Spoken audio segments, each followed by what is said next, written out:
آج ہم بزنس کی پارٹنرشپ کرتے ہیں اور ہمارے بزنس شروع ہوتے ہیں، جیسے ہی بزنس ترقی کر لیتا ہے نیتوں میں فتور آ جاتا ہے۔ اب بزنس نہیں یہ پورا میرا ہے، آپ کا کچھ نہیں ہے۔ اگر نفع بھی ملتا ہے تو اس نفع کو چھپا کے سامنے والا جو پیسے انویسٹ کرتا ہے اس کو پورا یہاں کی زبان میں 3 نام لگا کے چھوڑ دیتے ہیں کہ بھائی آپ کو کچھ ملنے والا نہیں ہے، اور جو اصل پیسہ ہے وہ بھی ملے گا نہیں، وہ بھی نقصان میں چلا گیا۔ یاد رکھیں، جب ہم پارٹنرشپ کرتے ہیں، عہد کرتے ہیں، اس عہد کو ہم کو نبھانا ہوگا۔ ہم کلمہ پڑھنے والے ہیں، ہم نبی کی امت میں سے ہیں۔ آج اسی وجہ سے کوئی کسی کے لیے قرض دینے کے لیے تیار نہیں۔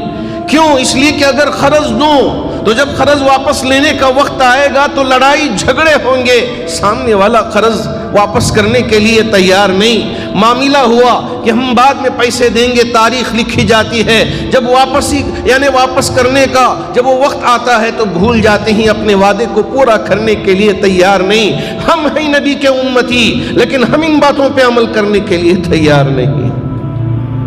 اگر ہم تجارت کرتے ہوں، اگر ہم نے عہد کیا ہے آپ سے یا آپس میں پارٹنروں نے عہد کیا ہے، یاد رکھیں کوئی دیکھے نہ دیکھے اللہ دیکھنے والا ہے۔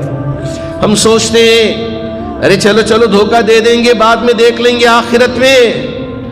وہاں جب آنکھ کھلے گی آخرت کی، سوائے پچھتاوے کے کچھ اور حاصل نہیں ہوگا۔ میں آپ سے یہی کہنا چاہوں گا کہ ہم اللہ کے نبی علیہ الصلوۃ والسلام کی امت میں سے ہیں۔ ہماری زبان سچی ہونی چاہیے، ہمارا کیا ہوا وعدہ پورا ہونا چاہیے، ہمارا عہد یہ پورا ہونا چاہیے۔ اگر ہم صرف نام کے مسلمان ہو، ہمارا عمل پورا جھوٹا، ہماری زبان جھوٹی، ہمارے اندر دغا بازی، امانت داری نہیں، خیانت نہیں، پھر ہمارے مسلمان ہونے کا کیا فائدہ؟ ہم صرف نماز پڑھتے رہے، ہم تسبیح کرتے رہے، تہجد پڑھتے رہے، لیکن یہاں وعدے میں پورا اوپر نیچے چوپٹ ہمارا پورا وعدہ، تو ہمارے ان نمازوں کا کوئی فائدہ نہیں ہے۔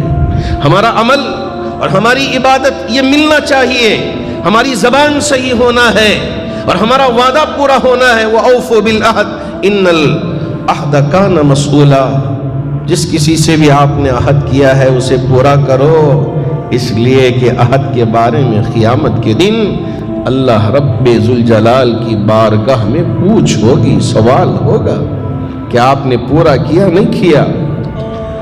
معاشرے میں تبدیلی لانے کی ضرورت ہے۔ اگر ہم آپس میں پارٹنرشپ میں تجارت کرتے ہیں، کوئی دیکھے نہ دیکھے اللہ دیکھ رہا ہے، یہ ڈر لا کے ہم تجارت کریں، اللہ ترقی دے گا۔ ہم سوچتے ہیں کہ ہم نے اسے دھوکہ دے کے ذرا کما لیا ہے، قسم ہے میرے رب ذوالجلال کی، یاد رکھیے اللہ ایسی مصیبت لا کے پورا مال ختم کر دے گا، دنیا والے دیکھتے رہیں گے، اور اللہ کی طرف سے ایک ایسی آزمائش آئے گی۔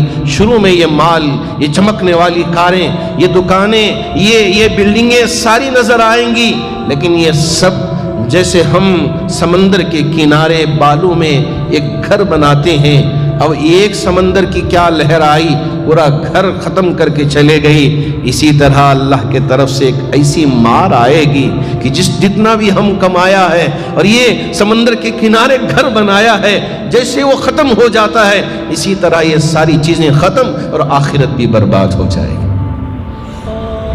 اللہ کرے کہ اللہ رب ذوالجلال قرآن مجید کی ان آیات جن کے ذریعے ہمیں عبرتیں ملتی ہیں، نصیحتیں ملتی ہیں، اللہ کرے کہ اسے پڑھ کر ہم سمجھیں اور اس پر عمل کرنے والے بن جائیں، ہماری زبان سچی ہو جائے، ہمارا کیا ہوا وعدہ پورا ہو جائے۔